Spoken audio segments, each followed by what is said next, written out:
عبداللہ تیمیمی فرماتے ہیں کہ ہم بغداد کے جامعہ نظامیہ میں تعلیم حاصل کرتے تھے۔ ہم دو ساتھی تھے، میرا دوسرا ساتھی ابن صفا تھا۔ ہم تعلیم حاصل کرنے کے ساتھ بھی سیر و سیاحت کے لیے نکل جاتے، اللہ کی عبادت کرتے، جہاں ہمیں اللہ کے نیک بندے کے بارے میں معلومات ملتی وہاں جاتے، اس کی زیارت کرتے۔ فرماتے ہیں ہمیں پتہ چلا کہ شہر کے بہر ایک اللہ کا ولی ہے، غوث ہے۔ ہمارے دل میں اس کی زیارت کا ارادہ پیدا ہوا، ملاقات کے لیے ہم جانے لگے۔ عبداللہ تیمیمی فرماتے ہیں میں اور ابن سکا اور میرا ایک ساتھی عبد القادر جیلانی حضور غوث پاک رحمۃ اللہ علیہ جو اس وقت جامعہ نظامیہ میں تعلیم حاصل کر رہے تھے، وہ بھی ہمارے ساتھ چلے۔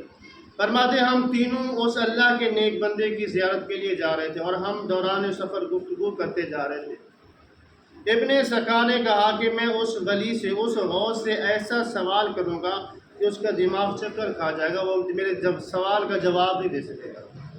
ابن سکا نے کہا کہ میں اس سے ایسا سوال کروں گا، دیکھوں گا کہ وہ میرے سوال کا جواب دیتا ہے یا نہیں دیتا۔ حضور غوث پاک رحمۃ اللہ علیہ نے فرمایا تم دونوں کے الفاظ جو ہیں، کلمات جو ہیں بے ادبی سے بھرے ہوئے ہیں، میں تو صرف یہ دیکھوں گا کہ وہ اللہ والا مجھے فیض کتنا دیتا ہے۔ عبداللہ تیمیمی فرماتے ہیں کہ ہم اس اللہ کے ولی کے پاس پہنچے جو موجود نہیں تھا، تو اچانک زہر ہو گیا، اور زہر ہوتی اس نے ابن سبا کی طرف غضبناک نگاہ سے دیکھا، اور تو کیا سوچتا تھا کہ میں اس سے ایسا سوال کروں گا، اس کا دماغ چکرا جائے گا، وہ میرے سوال کا جواب نہیں دے گا۔ سن، میں دیکھ رہا ہوں کہ تیرے سینے کے اندر جو ہے کفر کی آگ جل رہی ہے۔ اس کے بعد اللہ تیمیمی فرماتے ہیں وہ میری طرف متوجہ ہوا اور کہا تو نے کیا کہا کہ میں ایسا سوال کروں گا، دیکھوں گا جواب دے گا یا نہیں دے گا، لیکن سن میں دیکھ رہا ہوں دولت جو ہے تیرے کانوں کی لو تک پہنچ چکی ہے۔ اس کے بعد وہ حضور غوث پاک رحمۃ اللہ علیہ کی طرف متوجہ ہوئے، آپ رحمۃ اللہ علیہ کو سینے سے لگایا اور فرمایا اے عبد القادر، تو نے ادب کی وجہ سے اللہ اور اس کے رسول کو راضی کر دیا۔ میں دیکھ رہا ہوں کہ تو بغداد کی جامع مسجد میں وعظ فرما رہے ہو، ہزاروں لوگ آپ کے وعظ سے فیض یاب ہو رہے ہیں، اور آپ فرما رہے ہیں قدمی ھذا علی رقبۃ کل ولی اللہ، میرا یہ قدم تمام اللہ کے ولیوں کی گردنوں پر ہے، اور میں دیکھ رہا ہوں کہ کئی اللہ کے ولی وہاں موجود ہیں، انہوں نے اپنی گردنیں جھکا دی۔ عبداللہ تیمیمی فرماتے ہیں اس کے بعد ہم نے اس غوث کو، اس اللہ کے ولی کو دوبارہ نہیں دیکھا۔ فرمایا ہم واپس آئے مدرسے میں اپنی تعلیم جاری رکھی، تو ابن سکا نے تعلیم میں بڑی کامیابی حاصل کی، بڑے بڑے مناظرے کیے، اپنے مد مقابل پر غالب آ جاتے، اسے مناظرے میں ہرا دیتے۔ تو بادشاہ نے اسے روم کی طرف جو ہے اپنا سفیر بنا کر بھیجا، اور جب ملک روم میں گیا وہاں عیسائی بادشاہ تھا، اس کے پاس رہنے لگا، اور وہاں ایک عیسائی پادری تھا، اس کے ساتھ اس کا مناظرہ ہوا۔ ابن سکا نے اس عیسائی پادری کو، عالم کو شکست فاش دی، بادشاہ کی بیٹی کو دیکھا، اس پر فارفتہ ہو گیا، عاشق ہو گیا۔ بادشاہ سے کہا کہ اپنا اس بیٹی سے میرا نکاح کر دے۔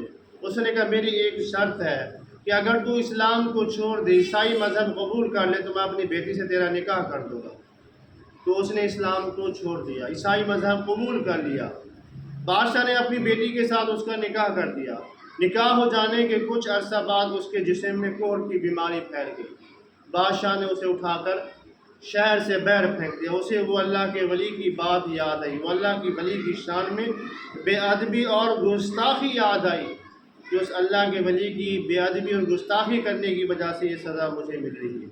تو جو لوگ وہاں سے گزرے اسے پتھر مارتے، کہتے یہ وہ شخص ہے جس نے ایک اللہ کے ولی کی بے ادبی کی، اور اسی طرح وہ ایریا رگڑ رگڑ کر مر گیا۔ عبداللہ تیمیمی کہتے ہیں کہ جس طرح اس ولی نے میرے بارے میں کہا کہ میں دیکھ رہا ہوں دولت تیرے کانوں کی لو تک پہنچ چکی ہے۔ فرماتے ہیں مجھے نور الدین زنگی نے دمشق بلایا اور وزیر اوقاف بنا دیا، اور میں نے دیکھا واقعی دولت جو ہے وہ میری کانوں کی لو تک پہنچ چکی ہے۔ اس کے بعد فرماتے ہیں کہ جس طرح اس اللہ کے ولی نے حضور غوث پاک کے بارے میں فرمایا، فرماتے ہیں میں نے اپنی آنکھوں سے دیکھا، آپ بغداد کی جامع مسجد میں وعظ فرما رہے تھے، ہزاروں لوگ آپ کے وعظ سے فیضیاب ہو رہے تھے، اور آپ فرما رہے تھے قدمی ھذا علی رقبۃ کل ولی اللہ۔ فرماتے ہیں کہ اس وقت بہت سارے اللہ کے ولی وہاں موجود تھے، سب نے اپنی گردنیں جھکا دی، معین الدین چشتی اجمیری رحمۃ اللہ علیہ غزنی کے پہاڑوں میں اللہ کی عبادت میں مصروف تھے۔ آپ رحمۃ اللہ علیہ نے جب حضور غوث پاک کا فرمان سنا تو اپنا سر زمین پر رکھ دیا اور کہا لا بل راسی ولا عینی، اے حضور غوث پاک، آپ کا قدم صرف میری گردن پر نہیں بلکہ میری آنکھوں پر بھی ہے اور میرے سر پر بھی ہے۔ تو بزرگوں دوستو، یہ سب کس وجہ سے ملا؟ ادب کی وجہ سے، کہ انہوں نے اللہ کے ولی کی ادب کیا، اللہ کے ولی کی شان کو پہچانا، تو اسے اللہ نے یہ مقام عطا کیا۔ تو جن لوگوں نے اللہ کے ولیوں کی، اللہ کے نیک بندوں کی بے ادبی کی، اللہ تبارک و تعالیٰ نے ان کو دنیا میں ذلیل و خوار کیا، کیونکہ جو اللہ کے ولی کی شان میں بے ادبی کرتا ہے تو اللہ فرماتا ہے من عاد لی ولیا فقد آذنتہ للحرب، جو میرے ولی کی شان میں بے ادبی کرے گا میں اس کے ساتھ اعلان جنگ کرتا ہوں۔ تو اللہ سے اعلان جنگ کون سب کر سکتا ہے؟ نگاہ ولی میں وہ تاثیر دیکھی، بدلتی ہزاروں کی تقدیر دیکھی۔